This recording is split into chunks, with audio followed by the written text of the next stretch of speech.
to plan your dream post-lockdown date. So I'm dating coach Hayley Quinn and I'm here with Match presenting this coaching video to you. Match is here to help you start something real and build those amazing connections even during these slightly challenging times. Now I can imagine that something you're already dreaming and thinking about is what kind of amazing dates and things can I do when I'm finally allowed to go out there and meet the person I've been chatting to in real life. Now, I can totally understand the temptation here to really want to create an amazing first date experience with someone that you've really connected with during this time where you haven't been able to meet in real life. However, being the sensible person that I am, I'm also going to encourage you to exercise a little bit of a caution here in terms of what dates you choose to go on as a first date after this period of social distancing ends. Whilst it can be super fun to spend some time chatting to your potential date, fantasizing about all the cool stuff that you could do together, I'm going to encourage you here to not jump 100% in at the deep end. A huge problem going into your first dates can be that you have an overwhelmingly high expectation of what that date is going to involve. So if you spent these past couple of months building a strong connection with someone, then maybe that's going to put a lot of pressure on the first date. Or you may feel a need to make that first date extra super amazing because you haven't been able to have a real life date for the past few months. Instead, remember though that true compatibility often comes from being able to enjoy the really simple things together. And even if you've got to know someone pretty well online, you're still going to need to do some groundwork there in building your connection in real life.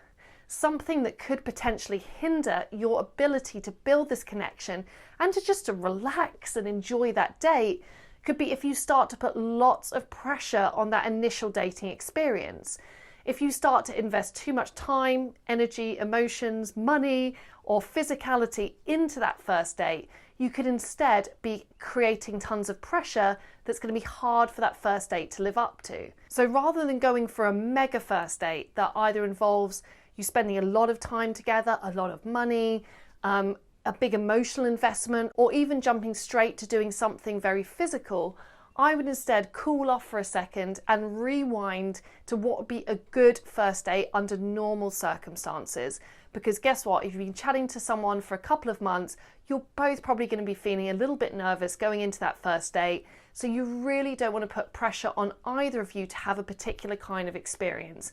Instead, I would do something which is simple, which is humble, and that's going to give you a good opportunity to start to get to know one another in this whole new way. Good first dates that will often help you feel put at ease are dates where you don't feel like a pressure that the date is going to go on for ages and ages. So don't book that holiday or that day trip. Instead, you might want to do just a nice, simple daytime date, whether that's grabbing a nice coffee together and going for a walk in the park, checking out a food market, or maybe doing an activity together like a bike ride. Often when we are doing an activity together or when we've got something to see or participate in, it takes a bit of a pressure off that initial conversation and helps you to break the ice and get to know one another more gradually. So I wouldn't go in for the holiday booking or the big fancy dinner date for now. I would instead focus on doing something that is very everyday, because remember, the secret to having that long-lasting romance is even if you're doing something relatively simple, you're still going to be having an amazing time together. And even if you've built a lot of connections so far online, you're still going to need to build some of that safety and that security and trust when you finally meet someone in person.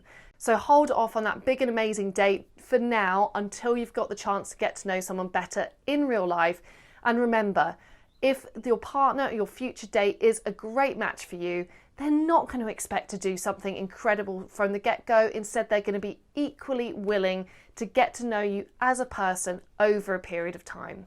So whilst I want you to look forward to that post-isolation date, I also want you to keep your expectations in check and focus on what's really important here.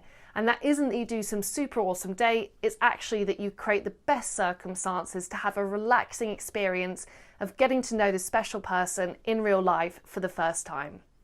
So I'm dating coach Hayley Quinn. This has been a video on behalf of Match. I hope you've enjoyed my other dating advice videos on how you can make the most of your dating life during this time. And until I see you again, please stay safe and take care.